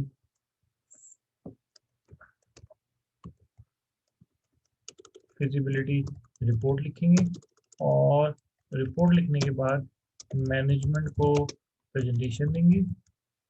ये मैनेजमेंट को सबमिशन करेंगे, और फिर उसके बाद अप्रूवल होगा, या किसी ऑप्शन का अप्रूवल होगा और बाकी 2 ऑब्जेक्शन का रिजेक्शन होगा। और जब अप्रूवल हो जाएगा तो फिर हम सेकंड फेज स्टार्ट करेंगे, और हम उसको कहेंगे सिस्टम एनालिसिस। लेकिन अगर पहली फेज में हमने, इसका मतलब पहली फेज जो है उसकी आउटपुट क्या है, उसकी आउटपुट ये है कि फिजिबिलिटी रिपोर्ट है, अप्रूव्ड फिजिबिलिटी रिपोर्ट है। लेकिन अगर फिजिबिलिटी रिपोर्ट बनाई और उसका अप्रूवल नहीं लिया, तो इसका मतलब ये है कि अब हम अगली फेज में नहीं जा सकते। तो कहने का मकसद ये है कि जब ऑडिटर जाएगा और ऑडिटर सॉफ्टवेयर डेवलपमेंट को ऑडिट करेगा, तो सबसे पहले वो ये पूछेगा कि क्या आपने सिस्टम प्लानिंग की थी। फिर वो आपसे पूछेगा कि सिस्टम प्लानिंग में आपके पास ऑप्शंस क्या थे। फिर वो आपसे पूछेगा कि आपने उन ऑप्शंस के लिए कॉस्ट एंड बेनिफिट एनालिसिस किया था। फिर वो आपसे कहेगा कि अच्छा अगर आपने किया था तो फिजिबिलिटी रिपोर्ट दिखाएं। फिर वो फिजिबिलिटी रिपोर्ट के अंदर ये 4 किस्म की फिजिबिलिटीज को देखेगा, और फिर ये देखेगा कि ये जो फिजिबिलिटी रिपोर्ट है उसमें मैनेजमेंट का अप्रूवल है, और बाकी 2 जो अप्रोचेज हैं जिनका रिजेक्शन है, तो रिजेक्शन हमेशा विद जस्टिफिकेशन होता है कि क्यों हमने इसको क्या किया, रिजेक्ट किया, या हमने इसको एक्सेप्ट नहीं किया। तो ये करने के बाद जब ये हो जाएगा मैनेजमेंट का अप्रूवल, तो फिर मैनेजमेंट के अप्रूवल, मैनेजमेंट जब इस फेज का अप्रूवल दे देती है, अब इसका मतलब ये है कि अब हम अगली फेज पे जा सकते हैं। और वो जो फेज है वो बेसिकली कहलाती है सिस्टम एनालिसिस। अब यहाँ कोई सवाल है तो मुझसे पूछें। सर हमें कैसे पता चलेगा कि वो सच बोल रहा है झूठ बोल रहा है, कि ये सब और चीजें अप्लाई किया हुआ है या नहीं? कौन झूठ बोल रहा है? वही IT वाला। IT वाला थोड़ी करेगा ये तो टेक्निक IT प्लस मैनेजमेंट के लोग करेंगे, दोनों करेंगे मिलकर। जब वो ये चीज लिखेगा कि भाई इसकी ये कॉस्ट है, तो ऑर्गेनाइजेशन के एम्प्लॉयज कर रहे हैं, और कल को बात गलत साबित हो गई तो जिसने रिपोर्ट लिखी थी वो डेफिनेटली जिम्मेदार होगा। अच्छा। अगर कल को ये बात साबित हो जाती है तो फिर इसको ऑडिट होगा, और ऑडिट में फिर पता चलेगा, फिर जो भी कल्प्रिट निकलेगा उसके अगेंस्ट डिसिप्लिनरी एक्शन होगा। तो अमूमन जब आपको एक जिम्मेदारी दी गई है, अच्छा मैंने ये बताया कि फिजिबिलिटी रिपोर्ट या तो आप खुद कंडक्ट करते हैं, और इस ये जो आपने बात की, इस डर की वजह से फिर आप क्या करते हैं, किसी रिपोर्ट किसी कंपनी को दे देते हैं, ताकि वो कंपनी को जब आप पैसे देंगे तो वो बेसिकली सही काम करेगी। और अगर वो कंपनी सही काम नहीं करती, तो डेफिनेटली फिर उसने दुनिया में एक ही प्रोजेक्ट थोड़ी करना है, उसकी गुडविल का मामला।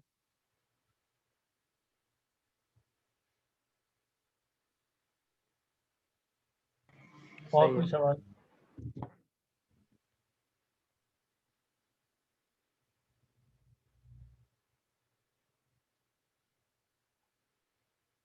हाँ जी, किसी का कोई सवाल?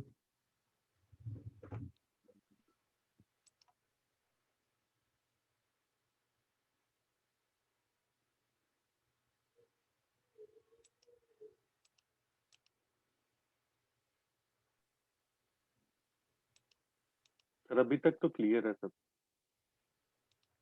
ओके,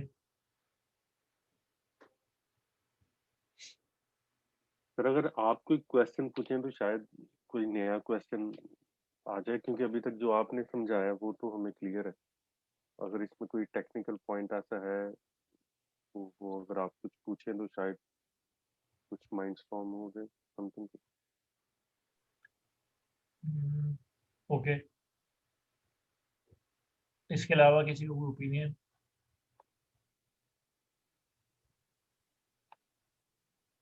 बस ये बात जो मैंने बताई क्लियर होनी चाहिए कि अगेन सॉफ्टवेयर डेवलपमेंट या किसी कंपनी की सॉफ्टवेयर डेवलपमेंट जो है वो उसके बारे में कोई ओपिनियन कायम करने के लिए ज़रूरी है कि आप उसके डेवलपमेंट प्रोसेस के ऑडिट की रिपोर्ट देखें।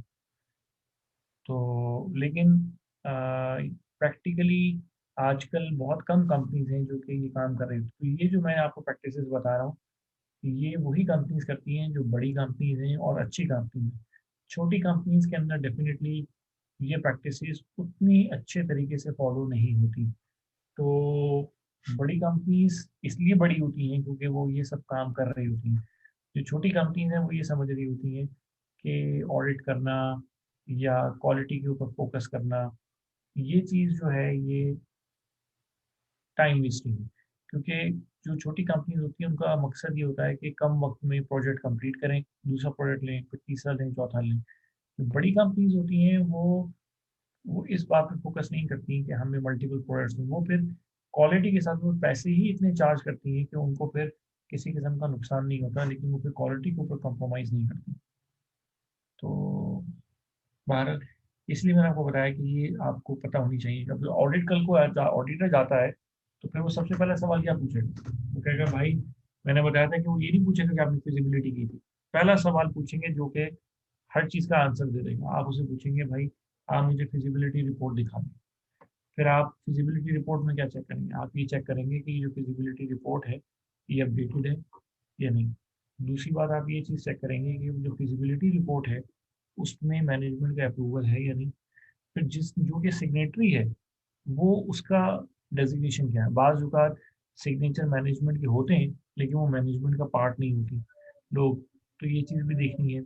फिर आपने उससे ये भी पूछना है कि इसकी जो पुराने रिविजन्स थी, पुराने वर्जन थे वो कहाँ हैं। और क्योंकि मैंने आपको बताया था कि कोई भी चीज़ पहली ड्राफ्ट में फाइनलाइज नहीं हो जाती। फिर आपने ये देखना है कि फिजिबिलिटी के अंदर फिजिबिलिटी रिपोर्ट में जो डिसीजन लिया गया है क्या वो डिसीजन किसी रैशनल की बेसिस पे है या नहीं है। तीसरी बात ये है कि वो जो रिपोर्ट के अंदर रिजेक्शंस हैं, जिन ऑप्शंस को ऑप्ट नहीं किया गया उनकी जो जस्टिफिकेशन दी गई है वो कितनी कन्विंसिंग थी और कितनी लॉजिकल है। और इसके अलावा ये कि वो जो रिपोर्ट थी उसके अंदर जो एनालिसिस किया गया है तो उसमें बाकायदा किन बेसिस के ऊपर हमने ये असेसमेंट की है, कॉस्ट हमने निकाली है फिर सॉफ्टवेयर की। फॉर एग्जाम्पल मैं आपसे कहता हूँ कि जी सॉफ्टवेयर की आपने बनाने की अलग कॉस्ट होती है, बनवाने की अलग कॉस्ट होती है। और बनाने की कॉस्ट अलग है, बने बनाए की खरीदने की कॉस्ट अलग होती है और बनवाने की कॉस्ट अलग होती है। तो तीनों की जो कॉस्ट असेसमेंट होगी वो डिफरेंट तरीके से होगी। लेकिन अगर तीनों की कॉस्ट असेसमेंट एक ही तरीके से की गई है और ऐसा लग रहा है कि जानबूझ के जिस ऑप्शन को सिलेक्ट करना था उसकी कॉस्ट को कम लिखा गया है और बाकी दोनों की कॉस्ट को ज़्यादा लिखा गया है तो इसका मतलब ये है कि यहाँ पे कोई मैल इंटेंशन मौजूद है। तो आपने इस चीज़ को फिर आइडेंटिफाई करना है। सर फिजिबिलिटी रिपोर्ट जो होती है ये हर सॉफ्टवेयर की अलग अलग होती हैं। हर सॉफ्टवेयर की अलग अलग होती है, बिल्कुल। अच्छा तो ये ईआरपी जब जी बिल्कुल, जैसे अभी मैं इसी से आ रहा था कि जब खास तौर पर जब हम ईआरपी बनाएंगे, ईआरपी लेंगे तो अब आप कहते हैं कि जी मैंने ईआर अब आप कहते हैं कि जी मैंने क्या करना है, बना बनाया खरीदना है, बनवाना है या बना बनाया लेना। अब आप कहते हैं कि जी फिजिबिलिटी रिपोर्ट कहती है कि जी आप बना बनाया खरीदें। ओके, इसका मतलब ये कि अब आपको दो ऑप्शन है, या तो आप इंफॉर्मेशन सिस्टम लें या फिर आप ईआरपी लें। अब उसकी भी फिजिबिलिटी वो निकाल के देंगे कि हाँ ईआरपी बेहतर है या मल्टीपल इंफॉर्मेशन सिस्टम लेना बेहतर है।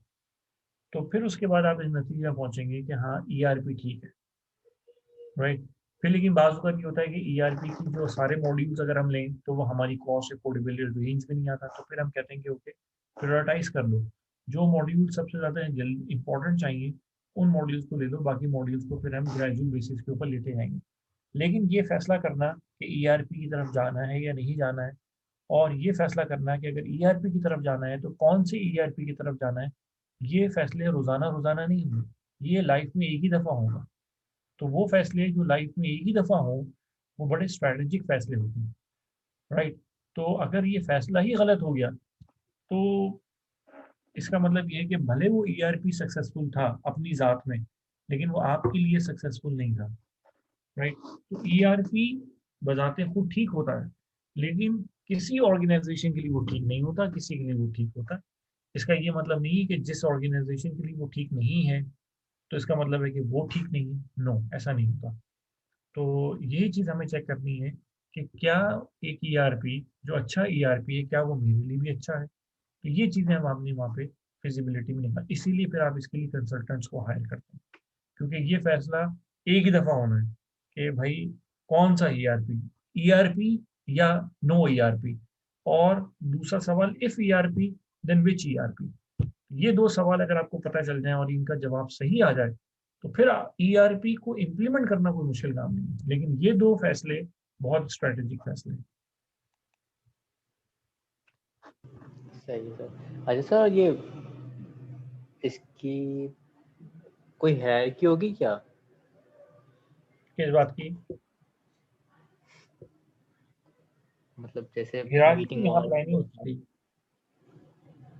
जी, हायरार्की तो यहाँ पे किस तरह अप्लाई होगी? मतलब मीटिंग में बोर्ड वाले हों, सीईओ। वो तो ऑर्गेनाइजेशनल स्ट्रक्चर तो डेफिनेटली होगा, उसका इससे ताल्लुक नहीं है। वो तो डेफिनेटली एक डिपार्टमेंट का हेड है, उसके ऊपर एक रिपोर्टिंग चैनल है, वो तो अपनी जगह मौजूद है, बिल्कुल है, वो तो होगा। वो तो हम इज्यूम कर रहे हैं कि है। ठीक है सर। और कोई सवाल? नो सर, मेरी तरफ से क्लियर है। Okay. बासिम? जी सर। बात है। ओके, फिर हम बाकी फिर नेक्स्ट में करेंगे। कल क्लास नहीं है, परसों इंशाल्लाह वेडनेसडे को होगी, ठीक है। Okay sir sir. मेरा एक क्वेश्चन लेक्चर से हटके है, अगर आपके जी पास 2 मिनट जी है जी तो। जी। सर एक्चुअली क्यूरी है मेरी कि फॉर एग्जांपल जैसे हम लोग गूगल मैप्स यूज करते हैं डेली बेसिस के ऊपर, ठीक है, वो फ्री ऐप है। एक और ऐप है यहाँ पर हम लोग यूज कर रहे हैं, GIS, उसमें भी जी जी। ऑफलाइन मैप्स जो है वो मिलते हैं हमें। सर हम्म ये जो फ्री एप्लीकेशन है, देखिए जो पेड एप्लीकेशन है वो तो हमें समझ आता है कि हम पे कर रहे हैं, उनकी सर्विसेज ले रहे हैं, लेकिन जो हम्म, फ्री एप्लीकेशंस प्रोवाइड करते हैं उसमें उन जी। लोगों को क्या फायदा होता है? इसमें थोड़ा सा उनको उसमें बिल्कुल फायदा होता है। दो तरह के फायदे हो सकते हैं। एक फायदा ये है कि जब आप किसी चीज को फ्री ऑफर कर रहे हैं तो आप उसकी सब्सक्रिप्शन बेस को इंक्रीज कर रहे हैं, क्योंकि वो फ्री है। जी और एक एक एप्लीकेशन है जो कि पेड है, एक एप्लीकेशन है जो कि फ्री है। तो लोग फ्री वर्जन को ऑप्ट करेंगे तो वो उसकी सब्सक्रिप्शन बेस को बढ़ा रहे होते हैं, उसकी प्रोजेक्शन को बढ़ा रहे होते हैं। तो एवेंचुअली फिर ये होता है कि एट सम लेटर स्टेज वो उसके फिर क्या करेंगे, जब उन्हें पता चल जाएगा कि हाँ अब ये एक मार्केट में पूरी तरह सराहियत कर गया है, हर बंदा इसको यूज टू हो गया है, ये लोगों की लाइफ का हिस्सा बन गई है, अब वो वहाँ उस अपॉर्चुनिटी को अवेल करते हुए क्या करेंगे कि वो कहेंगे कि जी अब हम आप अब ये पेड हो गया। जब वो किसी चीज़ को फ्री ऑफर कर रहे हैं तो उन्होंने कहीं ये तो कमिटमेंट नहीं की ना कि ये लाइफ टाइम फ्री है। फ्री का मतलब जी है कि अभी फ्री है। तो फिर वो उसको क्या करते हैं कि दुनिया में बहुत सारी ऐसी मिसालें हैं। गिट हब एक बहुत बड़ी मिसाल है। शुरू में फ्री था, वो जब लोग आना शुरू हो गए तो अब उन्होंने उसको पेड कर दिया, लेकिन पेड भी उन्होंने कैटेगराइज कर दिया। उन्होंने कहा कि जी ऐसा नहीं किया, अभी भी उन्होंने फ्री रखा है, लेकिन उन्होंने किया क्या, ये वो करते क्या है लोग कि फ्री में कुछ फीचर्स नहीं देंगे और आपसे कहेंगे कि जब आपको एडवांस फीचर्स, फॉर एग्जांपल मैं आपको गूगल मैप तो दे रहे हैं, लेकिन मैं आपसे कहूँ कि यहाँ अब आपको ट्रैफिक जो सिचुएशन है, सिचुएशनल अवेयरनेस दी जाए कि जी करंट इस वक्त कहाँ पे ट्रैफिक ज़्यादा है, वो आपको अगर लेनी है तो उसके लिए फिर आपको पे करना पड़ेगा। राइट। एक फीचर तो आपको फ्री कर दिया, शुरू में सारा फ्री था, बाद में जब बेस बन गई तो फिर कुछ को फ्री कर दिया, कुछ को सब्सक्राइब कर दिया, फिर सब्सक्रिप्शन के भी मॉडल्स बना दिए, मंथली बेस पे है, यूजेज के ऊपर है, क्वार्टरली बेस पे है, ईयरली बेस पे। तो लोग जब इवेंचुअली उसके अंदर आ जाते हैं तो फिर लोग जब यूज टू हो जाते हैं, फिर लोग कहते हैं यार अब इससे कैसे छुटकारा हासिल किया, फिर लोग पे करने के तैयार हो जाते हैं।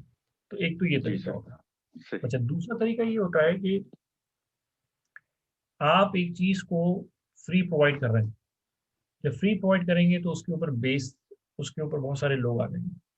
जब आपकी जो विजिटर्स की तादाद है बहुत बढ़ जाएगी, तो दूसरे आप उस आपकी आपकी वेबसाइट पे या आपका जो ऐप है उसके ऊपर जो विजिटर्स का वॉल्यूम है, आप उसको किसी और तरीके से इनकैश कराएंगे। कैसे? आप कंपनीज को ये कहेंगे कि जी आप ये देखें कि हमारे प्लेटफॉर्म पे इतने कस्टमर्स हैं, आपको कोई अगर एडवर्टाइजमेंट करनी है हमारे फोरम पे तो करें। अब कस्टमर को तो आप पैसे प्रोवाइड कर रहे हैं फ्री, लेकिन अब आप क्या कर रहे हैं कि मुख्तलिफ जो है एड कंपनीज को अट्रैक्ट कर रहे हैं, उनको कह रहे हैं कि जी आप अपनी एडवर्टाइजमेंट करें। जैसे यूट्यूब के ऊपर होता है, वीडियोस के ऊपर एड्स आ रहे होते हैं, यूजर को वीडियो तो फ्री में मिल रही है, लेकिन कंपनी जो वीडियो प्रोवाइडर उसको पता है कि मेरी वीडियो के कितने क्लाइंट्स हैं या कितनी वो हिट्स हैं, उस चीज़ को वो इनकैश करती है और फिर कंपनीज को कहती है कि जी अब आप हमें एड्स दें, तो फिर वो वहां से भी करते हैं। तो ये मुख्तलिफ मॉडल्स हैं, किस तरह जी सर, लोगों के कंपनीज के जहन में इसको कहते हैं क्या कहना है, मोनेटाइजेशन मॉडल्स। आप किस तरह इसको अर्न कर रहे हैं, पैसा कमाते हैं। तो बाज़ औक़ात चीज़ें आप फ्री कर देते हैं, जिस तरह ज़मीन.com है पाकिस्तान के अंदर, पाक रील्स है, लोगों को कोई पैसा नहीं देना पड़ा अपना ऐड लगाने के लिए, लेकिन पाक व्हील्स के ऊपर दुनिया की हर गाड़ी के एड्स आते हैं, ऑयल के एड्स आते हैं, राइट, वो पेड होते हैं। फिर वो लोग ये भी अब उन्होंने ये करना शुरू कर दिया कि जी अगर आप अपनी गाड़ी को एज अ फीचर्ड ऐड के तौर पे लगाना चाहते हो तो 200-300 रुपये दे दें, या आप चाहते हैं कि ये एड्स में सबसे ऊपर आए तो फिर उसके पैसे दें। तो फिर ये इस तरह की मुख्तलिफ मोनिटाइजेशन स्कीम्स निकालते हैं। जी सर, समझ गया मैं। Thank you. ठीक, चलिए और कोई चीज़? ओके वासीम, फिर इंशाल्लाह नेक्स्ट में मुलाकात होगी। अल्लाह हाफिज़। अल्लाह अल्लाह हाफिज सर।